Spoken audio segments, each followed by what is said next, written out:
Bienvenue, on va plonger ensemble au cœur d'un des plus grands mystères de l'univers. Une question toute simple en apparence, mais qui cache une complexité folle. Pourquoi les choses ont-elles une substance? En gros, d'où vient la masse?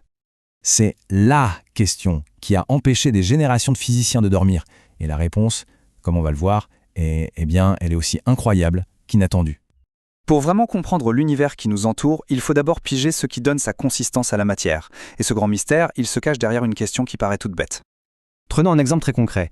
On a l'électron, qui a une masse, toute petite mais il en a une, et de l'autre côté, on a le photon, la particule de lumière, qui lui n'a aucune masse. Zéro. Comment c'est possible? D'où vient cette différence radicale? En fait, le secret ne se trouve pas dans les particules elles-mêmes, non. La réponse est ailleurs. Elle se trouve dans une sorte de champ d'énergie, un champ invisible qui baigne absolument tout l'espace. C'est lui qui fixe les règles du jeu. Bon, pour bien se représenter cette idée, le mieux c'est d'utiliser une analogie. Imaginez un instant que l'univers entier est plongé dans une sorte de mer cosmique, totalement invisible. Cette mer, eh bien c'est ça, le fameux champ de Higgs. Ce n'est pas un endroit précis, c'est une énergie fondamentale qui est présente partout, tout le temps, même dans le vide le plus total. C'est un peu comme l'air autour de nous. Il est là, mais on ne le voit pas. Sauf que le champ de Higgs, ce serait plus comme un liquide invisible et un peu visqueux qui remplirait tout l'univers. Maintenant, imaginez des particules qui essayent de se déplacer dans ce liquide cosmique. Pour certaines, ça va être difficile. Elles vont galérer à avancer. C'est comme si elles étaient freinées, comme si elles subissaient une sorte de frottement, de résistance. Et voilà, c'est là que tout s'éclaire. Cette résistance au mouvement à travers le champ de Higgs, c'est exactement ça qu'on appelle la masse. Plus une particule interagit avec le champ, plus elle est freinée, et donc plus elle est lourde. D'accord, mais alors comment ça marche en pratique?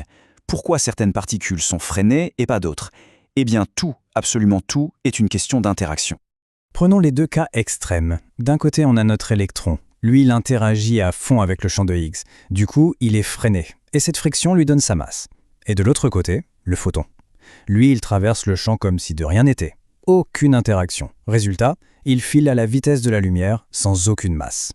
Et ça change complètement notre vision des choses. Ça veut dire que la masse, ce n'est pas une qualité de base d'une particule, quelque chose qu'elle possède depuis toujours. Non, c'est juste le résultat d'une interaction avec son environnement. C'est assez fou quand on y pense. C'est une théorie vraiment élégante, c'est sûr. Mais en physique, une belle théorie ne suffit pas. Il faut des preuves. Et cette preuve, elle a fini par arriver. Et elle a tout changé.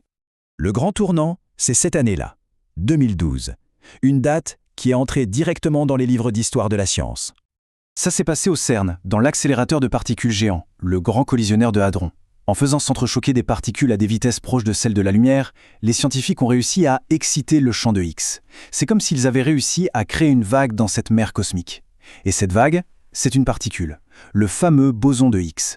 La découverte de ce boson, ça a été une réussite absolument monumentale. C'était la pièce manquante du puzzle, la preuve qu'on attendait tous, la preuve que ce champ invisible n'était pas juste une belle idée sur un tableau noir, mais bien une partie réelle et fondamentale de notre univers. Au-delà de l'exploit scientifique, pourquoi est-ce que c'est si important finalement? Eh bien c'est très simple, sans ce champ, rien, absolument rien de ce que l'on connaît n'existerait. La chaîne des conséquences est implacable.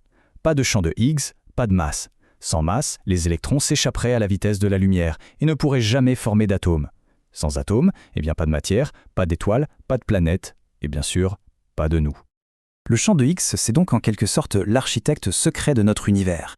C'est la structure cachée, invisible, qui permet à la matière d'exister, de prendre forme, d'avoir une substance. Mais cette découverte ne ferme pas le grand livre des mystères, bien au contraire. Elle nous prouve que la réalité est bien plus complexe et qu'elle est façonnée par des forces qu'on ne soupçonnait même pas. Ce qui nous amène à une question vertigineuse. Quels autres secrets incroyables l'univers nous cache-t-il encore ?